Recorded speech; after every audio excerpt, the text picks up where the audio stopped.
1592년 일본을 통일한 도요토미 히데요시는 20만 대군을 이끌고 조선을 침범합니다.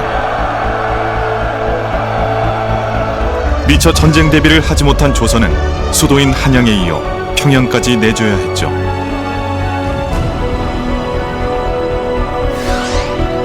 임금마저 궁궐을 버리고 피난길에 오른 상황. 힘을 합해야 할 것이오. 회생할 수 없어 보였지만 그때 전국 각지에서 나라를 지키려는 의병들이 일어납니다.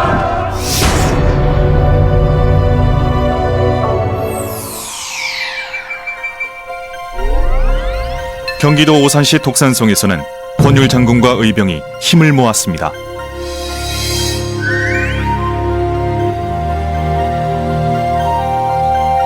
이곳은 쌀로 말을 씻었다는 세마대지 전설이 전해지고 있는 곳이죠. 빼앗으려는 왜군과 지키려는 의병이 치열하게 싸웠던 남문. 이곳에 남아있는 문학석은 지난 날을 기억하고 있을까요?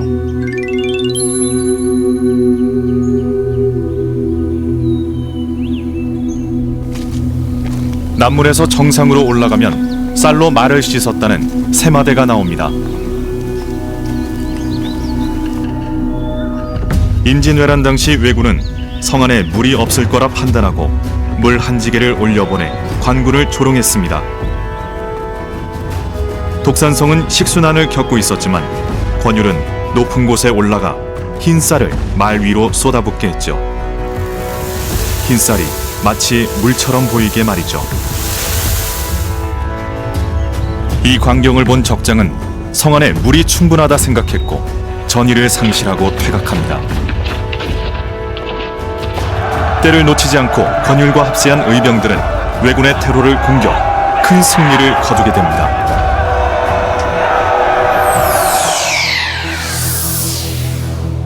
독산성 승리를 기반으로 권율은 한강을 넘어 행주산성으로 진군합니다. 승병장 처영도 천여 명의 승병을 이끌고 산성에 도착하죠.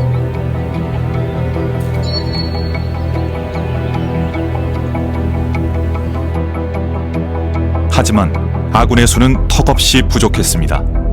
관군, 의병, 승병을 합친 수는 3천여 명. 왜군은 이보다 10배나 많은 3만여 명.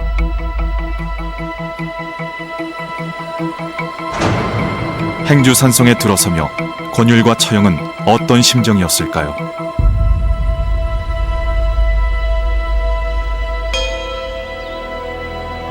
(1593년 2월 12일) 새벽, 왜군은 7개 부대로 나눠 성을 공격해옵니다.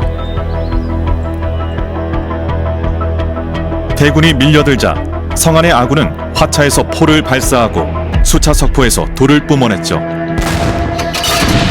적은 괴멸 상태에 빠지는 듯 했지만 총대장 우키타는 희생을 감수하고 다시 공격에 나서며 아군은 동요했습니다. 12시간이나 계속된 전투. 성 안에 무기가 부족해지자 아낙네들은 치마를 잘라 돌을 날랐습니다.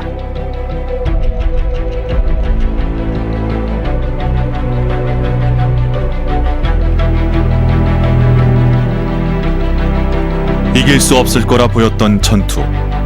9번의 공격이 모두 실패하자 왜군은 퇴각할 수밖에 없었습니다.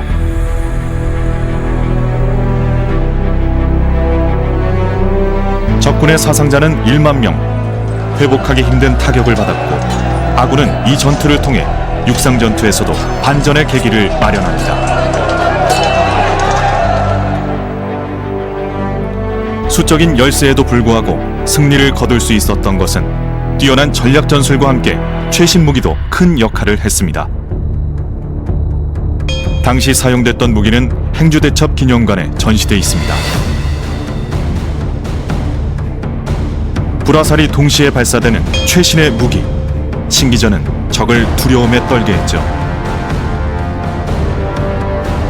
신기전에 대한 기록은 이미 국조 오레이에 아주 명확하게 남아있어요. 수치까지 정확하게 기록이 되어 있는데 소, 중, 대, 산하 신기전 이렇게 4가지가 있고요. 소신기전과 중신기전 같은 경우는 화살 앞부분에 화약이 달려 있어서 한 150m에서 300m 정도 나갈 수 있고요.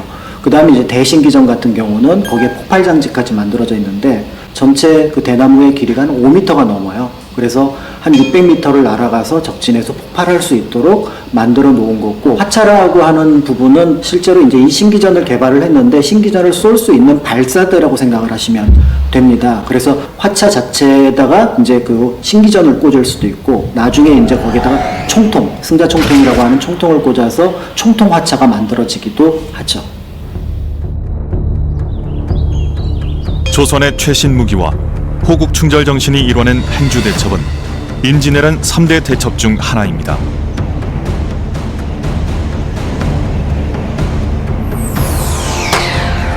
임진왜란 당시 왜군은 조선 전역에서 약탈을 일삼았습니다. 이러한 때 내 나라 내 마을을 지키기 위해 전직 관리, 유학생, 농민 등이 전국 각지에서 의병을 일으켰습니다. 이들은 정식 군사 훈련을 받은 것도 아니고 왜군에 비해 구수도 턱없이 적었지만 지역의 지리에 밝아 효과적인 전투를 치러낼 수 있었습니다.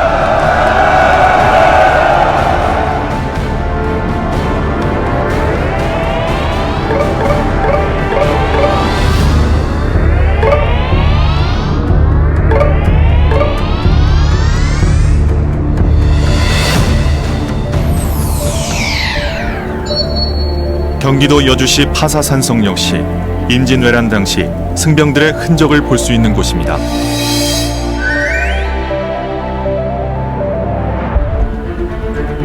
승병장 의염은 적군과의 싸움에 대비해 500여 명의 승려들과 함께 3년에 걸쳐 파사산성을 대대적으로 수축했습니다.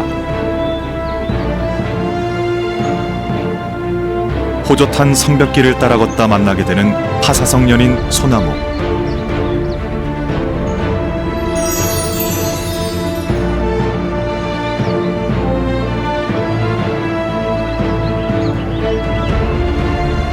오늘을 살고 있는 우리는 파사산성을 걸으며 추억을 만들지만 승병장 의염은 위기에 빠진 나라를 구한다는 일념뿐이었습니다.